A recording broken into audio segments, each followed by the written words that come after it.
Assalamualaikum warahmatullahi wabarakatuh. Salam sejahtera bagi kita semua. Di video kali ini saya membawakan materi tentang timbulnya hutang pajak dengan dosen pengampu Johannes Joni Koinja SH.MH. Di sini saya akan menjelaskan apa aja sih pengertian dari hutang pajak, timbulnya hutang pajak, sifat hutang pajak, dan berakhirnya hutang pajak. Sebelum itu, izinkan saya memperkenalkan diri saya. Nama saya Norma Noviani, NIM A0D021098, Prodi D3 Perpajakan, Fakultas Ekonomi dan Bisnis. Baik, materi pertama yaitu ada pengertian utang pajak.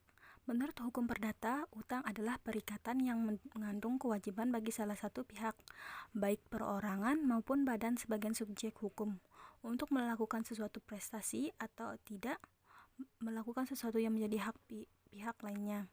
Artinya adalah bila pihak yang wajib melakukan suatu prestasi tidak melakukan hal itu, atau jika pihak yang wajib tidak melakukan sesuatu, maka akan terjadi suatu kontak break sehingga pihak yang dirugikan dapat melakukan penuntutan kepada pihak lain di pengadilan.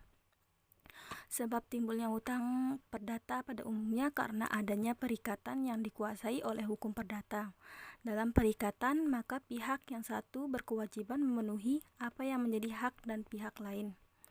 Perikatan menurut pasal 1233 KUH Perdata bisa dilahirkan baik karena persetujuan maupun karena undang-undang.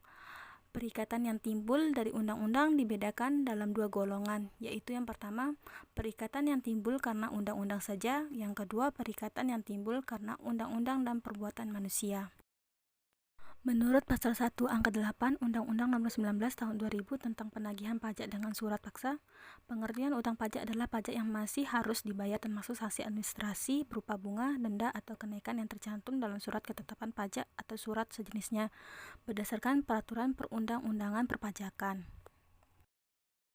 Timbulnya hutang pajak. Hutang pajak dapat timbul apabila telah adanya peraturan yang mendasarkan dan telah terpenuhinya atau terjadi suatu tax stand sasaran perpajakan yang terdiri dari keadaan-keadaan tertentu dan atau juga peristiwa maupun perbuatan tertentu. Tetapi yang sering terjadi adalah karena keadaan seperti pajak-pajak yang sangat penting, yaitu suatu penghasilan atau kekayaan. Dikarenakan atas keadaan-keadaan ekonomis, wajib pajak yang bersangkutan walaupun keadaan itu dalam kebanyakan hal timbulnya karena perbuatan-perbuatannya.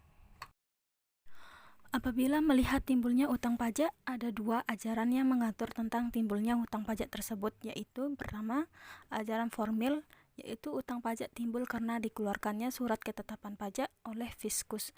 Dengan demikian, meskipun syarat adanya tax stand sudah terpenuhi, namun sebelum ada surat ketetapan pajak, maka belum ada utang pajak. Yang kedua, ajaran material, yaitu utang pajak timbul jika ada sesuatu yang menyebabkan tax stand, yaitu rangkaian dari perbuatan-perbuatan atau keadaan-keadaan dan peristiwa-peristiwa yang dapat menimbulkan utang pajak adalah sebagai berikut. Perbuatan-perbuatan misalnya pengusaha melakukan impor barang. Keadaan-keadaan misalnya memiliki harta bergerak dan tidak bergerak.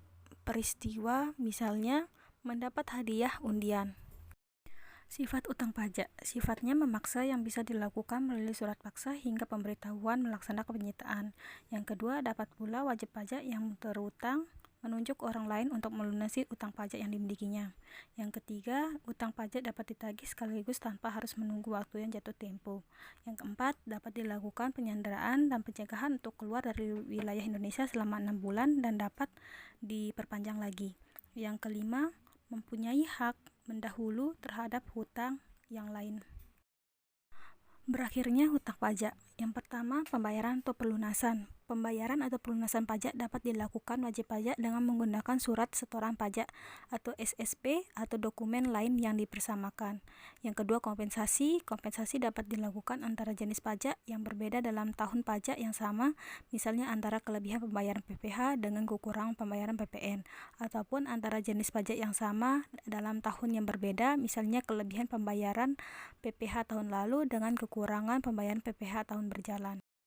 Yang ketiga, ada penghapusan utang. Utang pajak pada prinsipnya dapat dihapuskan karena tidak dapat atau tidak mungkin ditagih lagi dengan beberapa alasan seperti yang diatur dalam Peraturan Menteri Keuangan Republik Indonesia Nomor 73 PMK 03 tahun 2012, yaitu A. Wajib pajak orang pribadi meninggal dunia dengan tidak meninggalkan warisan dan tidak mempunyai ahli waris atau ahli waris tidak dapat ditemukan, atau B. Wajib pajak tidak mempunyai harta kekayaan. Yang keempat, daluarsa utang pajak dapat karena terlampaunya waktu penetapan pajak atau penertiban surat ketetapan pajak maupun karena lampaunya waktu proses penagihan pajak. Batas daluarsa yang berlaku saat ini adalah A. Untuk pajak pusat adalah 5 tahun, B. Untuk pajak daerah adalah 5 tahun, C. Untuk retribusi daerah adalah 3 tahun, D. Untuk wajib pajak yang terlibat tindak pidana pajak tidak diberikan batas. Yang kelima, ada pembebasan. Pembebasan pajak biasanya dilakukan berkaitan dengan kebijakan pemerintah, misal dalam rangka meningkatkan penanaman modal, maka pemerintah memberikan pembebasan pajak untuk jangka waktu tertentu atau pembebasan pajak di wilayah-wilayah tertentu. Sekian video tentang timbul utang pajak ini saya buat, kurang lebihnya mohon dimaafkan. Assalamualaikum warahmatullahi wabarakatuh, dan salam sejahtera buat kita semua.